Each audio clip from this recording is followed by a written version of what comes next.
what happens to our life, to our mind, to our emotions, to our whole existence when we complain. And I don't mean just one isolated complaining. I'm talking about living from just always being upset about the problems and the situations that come up. Always asking, why me? Why now? Now, I will admit, every once in a while I will have a pity party too. But I move out of that. And I try to live my life from the spiritual perspective. And so I ask Spirit, what can I learn from this situation? It's in your life because you created it somewhere in the past life or this life. So it's up for you to face. Now, you don't have to face it, but eventually this life or another life, you're going to have to face it. So why not now? But you can get help, inner help, spiritual help, by asking that question. What can I do with this to grow spiritually? How can this help me have more love, more compassion?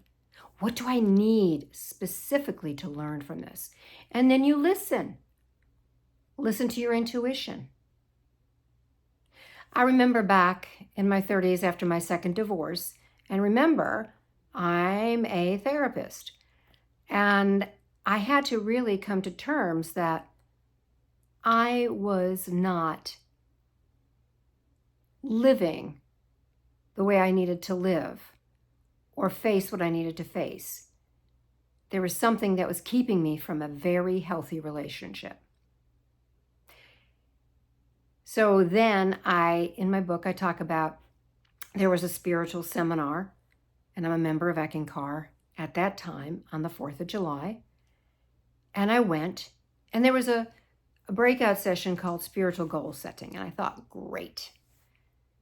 So I went there, and I came up with a phrase that's been the most powerful phrase for me in my life.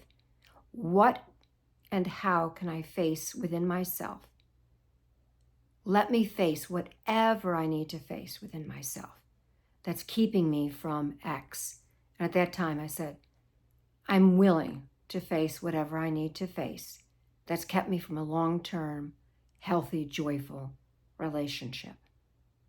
Now, I had to face the karma mentally, emotionally, in any other way spiritually that I created that had kept me in a path of very bad relationships.